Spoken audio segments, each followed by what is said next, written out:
Now turn to Part 3. Part 3. You will hear two students and their teacher discussing a field trip that the students are going to conduct.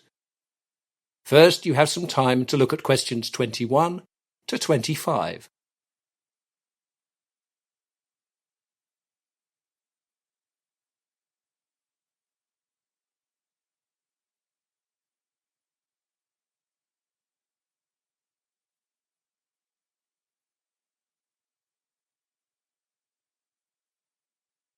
Now listen carefully and answer questions 21 to 25.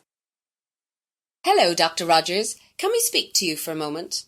Oh, hello, Samantha. Hello, Eric. Yes, I'm free. What can I do for you? It was about our geography field trip. We wanted to explain to you a little about it so that we know that we're doing the right thing. Okay, off you go. Well, to begin with, we decided our field trip will focus on the River Stour. The river is not far from where we both live, so that will help us when we need to do secondary visits to it. Yes, that'll be useful. It's sometimes only later on, during a project, that people realise they need further data, and a long journey can sometimes be very awkward to arrange. That's what we thought. Well, I'm glad you're taking those things into account. Now, you'll need to go right up to the source of the river to get the correct readings. Oh yes, we'll begin there. We'll be doing a road trip for a few days to collect all the information we need. What sorts of things will you be studying at the river? We'll be looking at how the River Stour is part of the area's different watersheds. What sort of data will you be collecting? We'll be taking water samples along the length of the river to start with. We'll also need data on flow levels, but of course we won't be able to get good figures on that in one trip. Samantha and I are going to visit the National River Authority's offices in Stourbridge. They have all the data there that we need. Have you got an appointment with them? Yes, one of the water officers will be meeting us and will give us admittance to the archives that we need. The people at the National River Authority were very helpful when I called them. Good. Now, you'll also need more data than what you've mentioned so far if you want to examine the area's watersheds. Yes, we know that.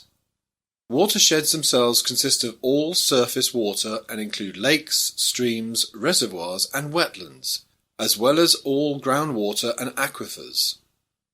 We'll need to work on all these water systems in the area. We won't be able to include everything in our project, as the word limit is relatively short. Our plan is to include a bit of everything, but focus on the role of the River Stour in the area's watersheds.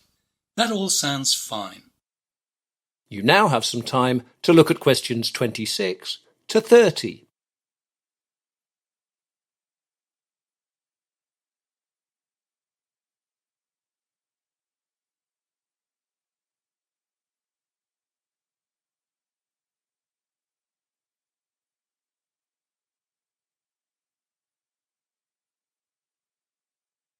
Now listen to the rest of the discussion and answer questions 26 to 30. I also wanted to ask about when we have to give in the project. Well, last year the students had to give it in on the 1st of October. A lot of students found that they didn't have enough time though, so I was thinking of making it exactly a month later. However, I'm not really sure yet. You've plenty of time right now, so just keep an eye on the department website and I'll post the due date when I'm sure. And what is the exact word limit? There's a 5,000 word limit, but don't forget you need to include appendices with any background detail that you need to provide. I will also require an annotated bibliography with all of the sources that you used. Now, these latter two things aren't included in your word limit, but you need to be aware that this is quite a lot of extra material that needs to be included in your projects. Is there any equipment that you could recommend we take, Dr. Rogers? Of course, there are lots of things that you'd find useful.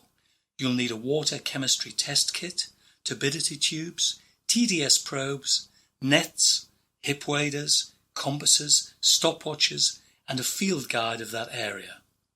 Although you can buy all these things online, you might as well sign them out from the department for nothing. There's a returnable deposit, but it's not too excessive. That's very handy advice, Dr. Rogers. Thanks.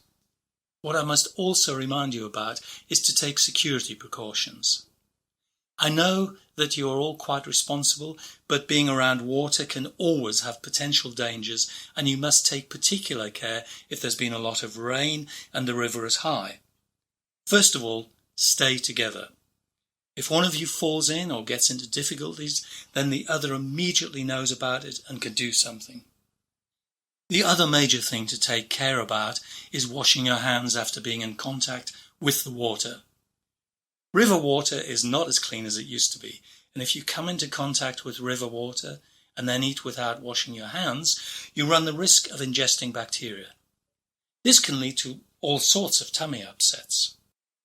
That is the end of part 3. You will now have half a minute to check your answers.